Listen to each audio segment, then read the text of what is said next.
You can't, of course, picket when you have a situation where goons have infiltrated a protest. In fact, last year I joined the protest. But you have situation where people who have other motives, like coming to loot, kill, and steal, they will start throwing stones on the police officers. You see, if you provoke a police officer, throw a stone, they will reply back by the tear gas. And if it persists, they will then go to rubber bullet. If it continues to an extent that one of them is injured, they will also protect themselves. So one of the issues that has not come out clearly in every protest that we have done as the people of Kenya, even in 2017, even in 2023 during the economy protest by Azimio Coalition, and even last year's protest, we've not been able to differentiate between who are the genuine protesters and the goons. And that is where the discussion should come. How are we able to differentiate that me, Dennis, and my good friend here are genuine protesters, and so is a goon paid to come and disrupt the protest?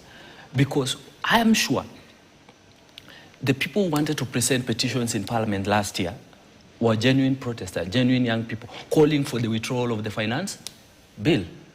But there are those goons who came, infiltrated, and threw stones at the police. So we should be able to, as the people of Kenya, play this patriotic duty of, if you see somebody harmed in a protest, hand over to the police, so that we have a safe space to air out our views. Because we cannot be airing out our views. Police will not know Dennis and Kiprono are genuine protesters. And maybe Kiprono is holding a stone or a machete inside the pocket. So we must come to a realization that protests have evolved. And the evolution has also touched the governance system, including the National Police Service. So you've just read the laws that govern protests. So we should be able to take this patriotic duty as a people, that if we see a goon, because they are among us, if in a group of 1,000 protesters, a goon will come to the middle. So we must hand them over to the police, so that in future we set a good precedent that protests can be peaceful, that the protesters can hand over the supposed goons to the police. Right. Those people who have come to destroy the property, kill and maim.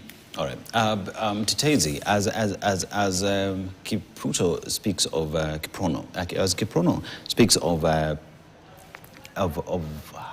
goons infiltrating the protest and all that, one would, there are reports that the goons ostensibly who get into these protests are then again sent by those who are anti-protest. That would be pro-government. That would be, because even if you talk about last week's demonstrations that happened, we saw police officers escorting individuals with batons in a protest. One would argue that it is the police at that point who are facilitating goonery or goonism in these protests. But that aside, even when goons invade these protests, is response by shooting, killing, and maiming? Because the law says you should respond in a way that is proportionate. Dennis, first I want to welcome my friend Arab Kirwa to Kenya and tell him that we are not in mass. We are in Kenya.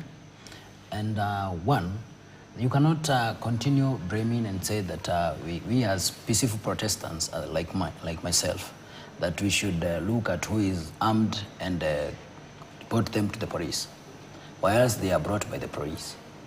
How can you report someone who have been brought by the police to do whatever they are doing to the same police?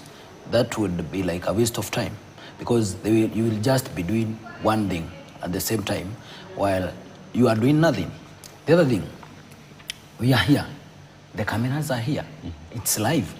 Can you tell me what mistake have those young men there done to resort to the police drawing tear gas to them?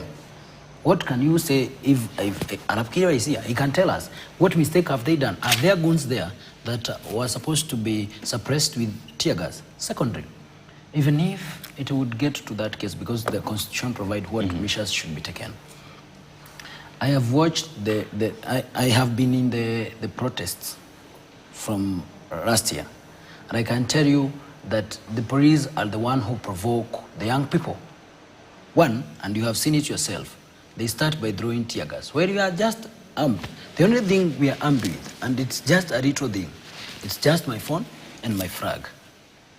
And does this flag warrant me to be shooted by a police officer just because I lift it up as an active and also as an active citizen?